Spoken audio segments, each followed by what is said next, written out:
So there's a sense of mastery that comes from knowing all these pathways, these well-worn pathways towards being ontological secured, which takes us to the next column right here, which is autonomy. So autonomy here is to learn, to develop, and to create as requirements for being ontologically secured. And contrasting this section with this section, the predictability, autonomy is necessary to the maintenance of our ontological security, because mastery is a key component to it, and we'll go into how is it an important component that supports autonomy that feeds into our ontological security. So we experience mastery where we get to participate in a competitive work environment by being flexible and available to the sudden changes of work demands over time, having to meet our clients across town, and we negotiate our daily lives, and that is a form of mastery. Another one is that mastery allows us this gainful employment where our benefits is material pleasure. Also, it supports a healthy family. And it affords us a sense of respect and self-worth. So in a fundamental way, mastery revolves around being flexible, and there's a reliability in negotiating the many stresses of the modern life. So one of the participants drives home these points here when he said, and this is Steve, the whole proviso is that we are here to support the stores. If the stores are not selling, we don't have a job. All these systems, we need to make sure they're going 24/7. So it's on demand, being on call, making sure that you can support this 24/7, and cars afford this flexibility and also the reliability of getting there as soon as possible. Another participant, Anthony, where flexibility is essential to his job as an architect.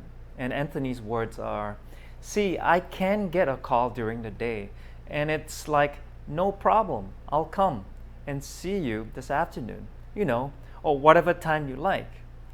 And I like that. You get a lot of gratitude and kudos from the people.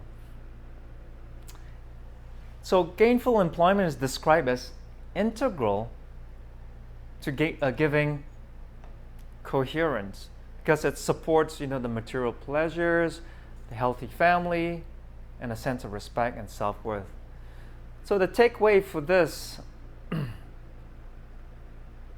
mastery is a platform that affords many things that matter in life, including supporting family and indulging in things and bring happiness.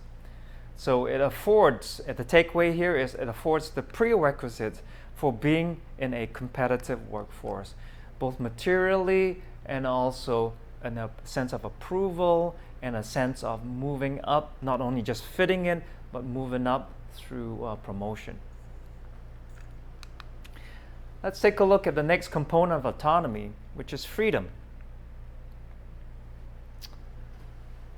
Being mobile, being able to move independently and to come and go where and when you want is associated with freedom.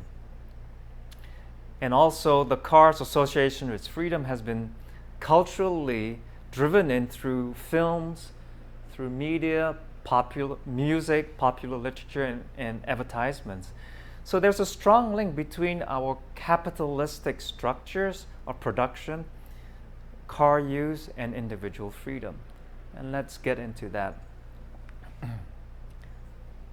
So freedom is, in this case, you can see this person is running away from the bus is freedom from fixed timetables, freedom from fixed routes,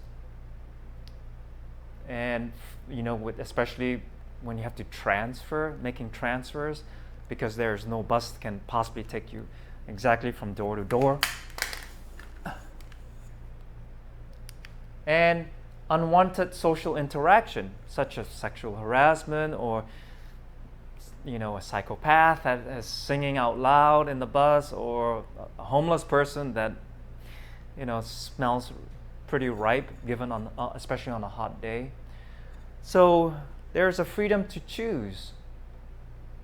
Also, places where you want to be immobile, such as your home and work.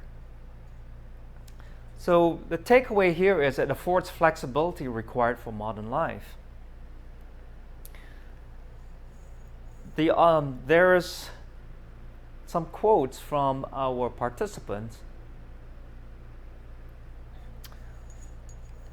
And on here, the quote is, the author is asking Frederick, so you said the cost is something that prevents you from thinking about public transport.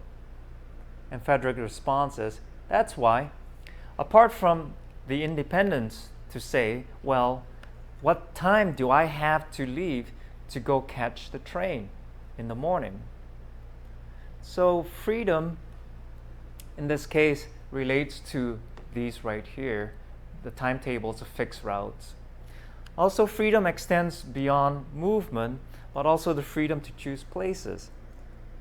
So Larry, another participant, explains how important it is to him to have autonomy over where he lives.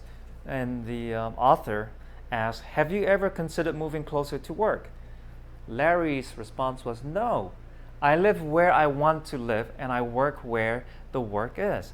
I don't understand people that go, this is where I'll work, and this is where I'll buy a house, because it might not be the area they want to live in. So the car here supports this freedom because it allows Larry to bridge the gap it creates between the home and work. In this case, in Larry's case, the gap is a 85-minute drive each morning and evening. So let's look at the next component, free from, and it's freedom from. And how this is different is this previous one that we looked at is freedom to do something, whereas this is freedom from our routines and habits. And it's a concept where freedom has both sides. We're looking at freedom to, and we're looking at freedom from. And it affords us escaping from the freedom to. So the freedom to, as we talked about, is an opportunity to master the demands of valued but often stressful employment. The freedom from, it allows us to escape from those demands where possible and appropriate. This component describes the way cars provide a space and time to escape, and it's a place of freedom from. So we're looking at this on the freedom from. We're not forced to interact when we're in our private time and space. It's a place where we can own, and it's a space and time to escape.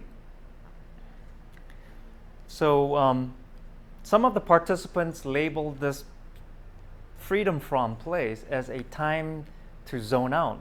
One participant, her name is Chrissy, and Jackie said it's a good me time, feeling good. And Dan, he labeled it as to get out of the mindset of being at work. So the car provides a space that is personal and personalized, and it's a place that we can own, and a place where we are not too forced to interact. So the takeaway, it affords a personal space and time. So that's for autonomy. So the final component here is acceptance. And ontological security if you remember in our earlier slide, is this need of self to be viewed in a positive experience. And one of them is to be viewed positively in regards to others. It's reflexively defined. In other words, I get my sense of worth from the approval of, let's say, my work environment, such as my appraisal, my yearly appraisal, or a positive social interaction with the group that I identify with.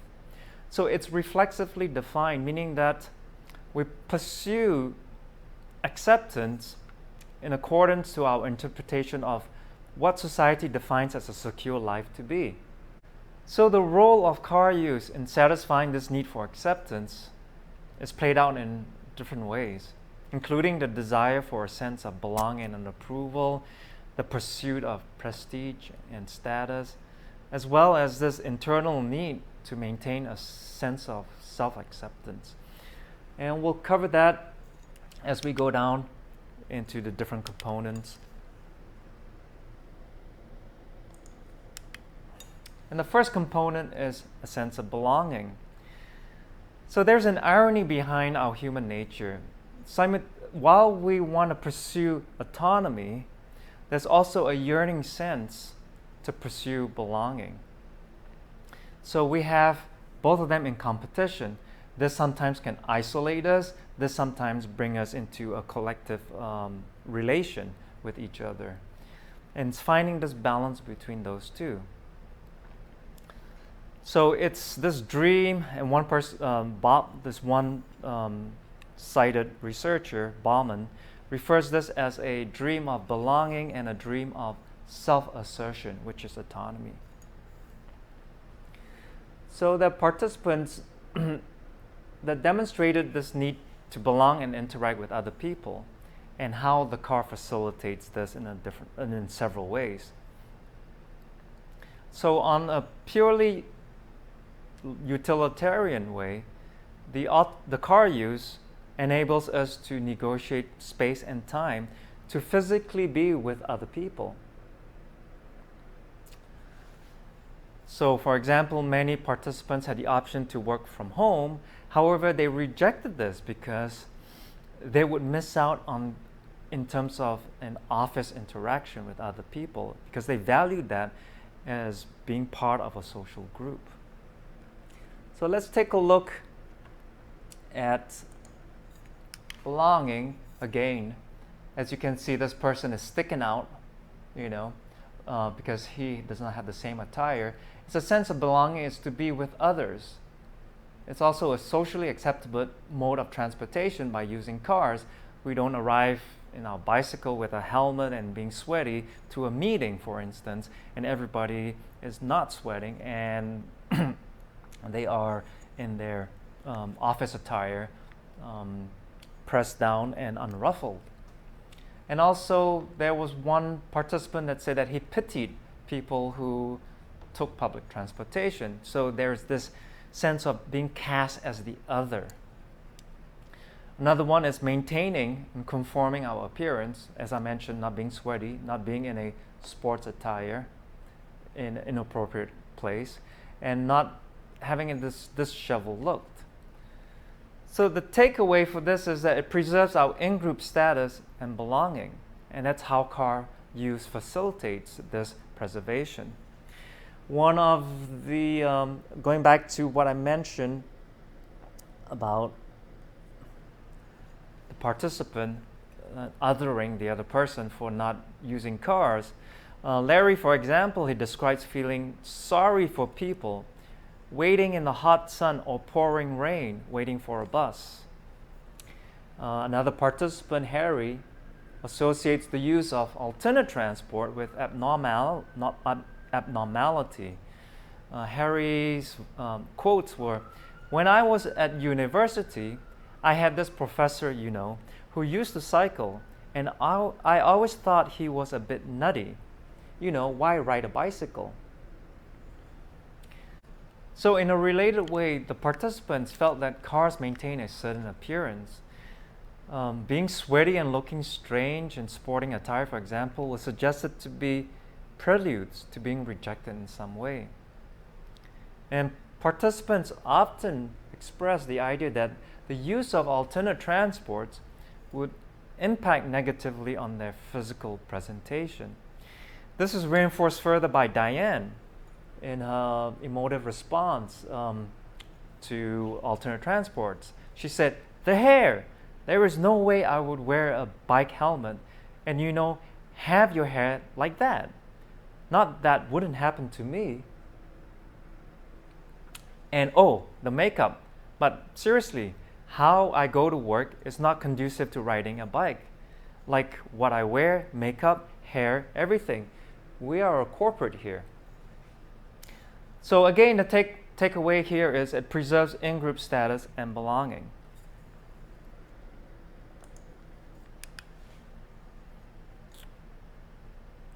The next one is approval.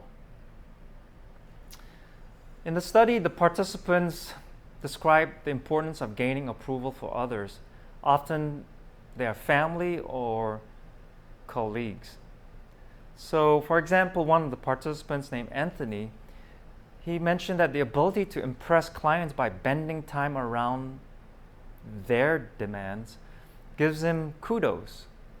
Another person is Rebecca, where she said that staying late at work was a way to feel valued. So the car is used as a way to gain approval by enabling people this flexibility to bend themselves around the demands of others.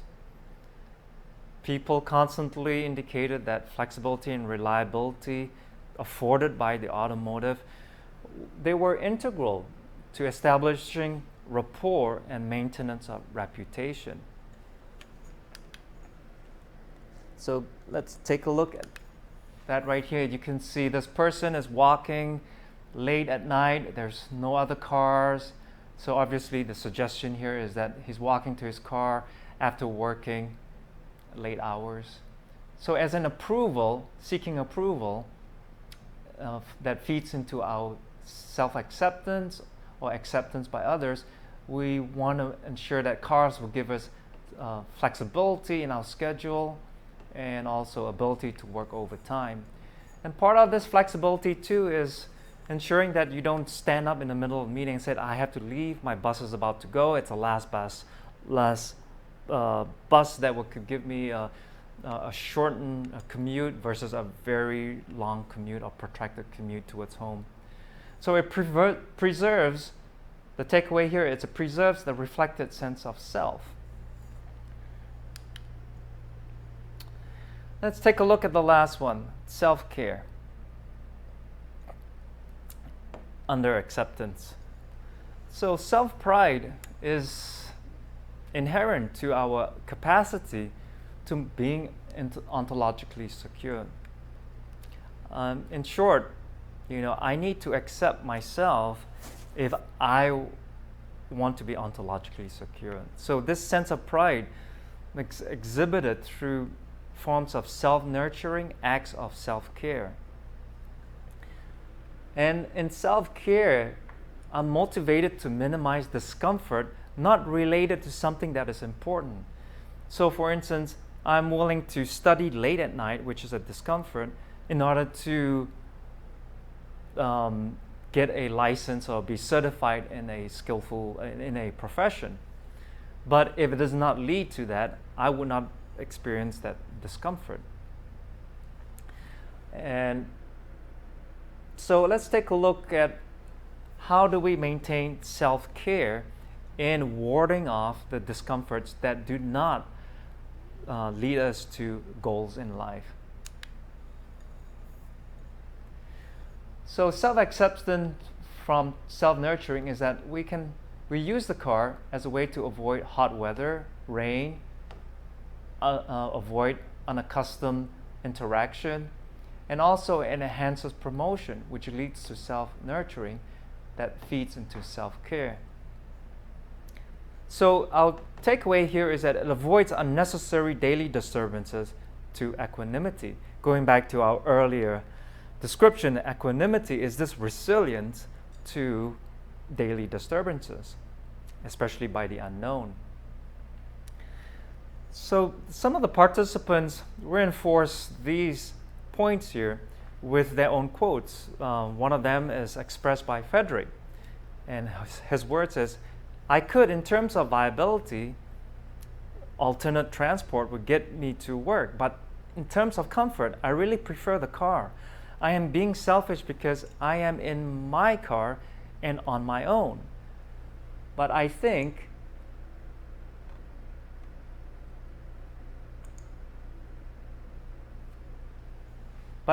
that in life we have so many stressful situations, and it's not stressful for me to drive."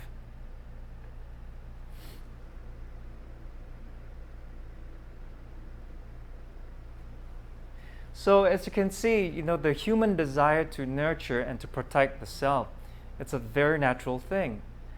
But also there's a culturally accepted response.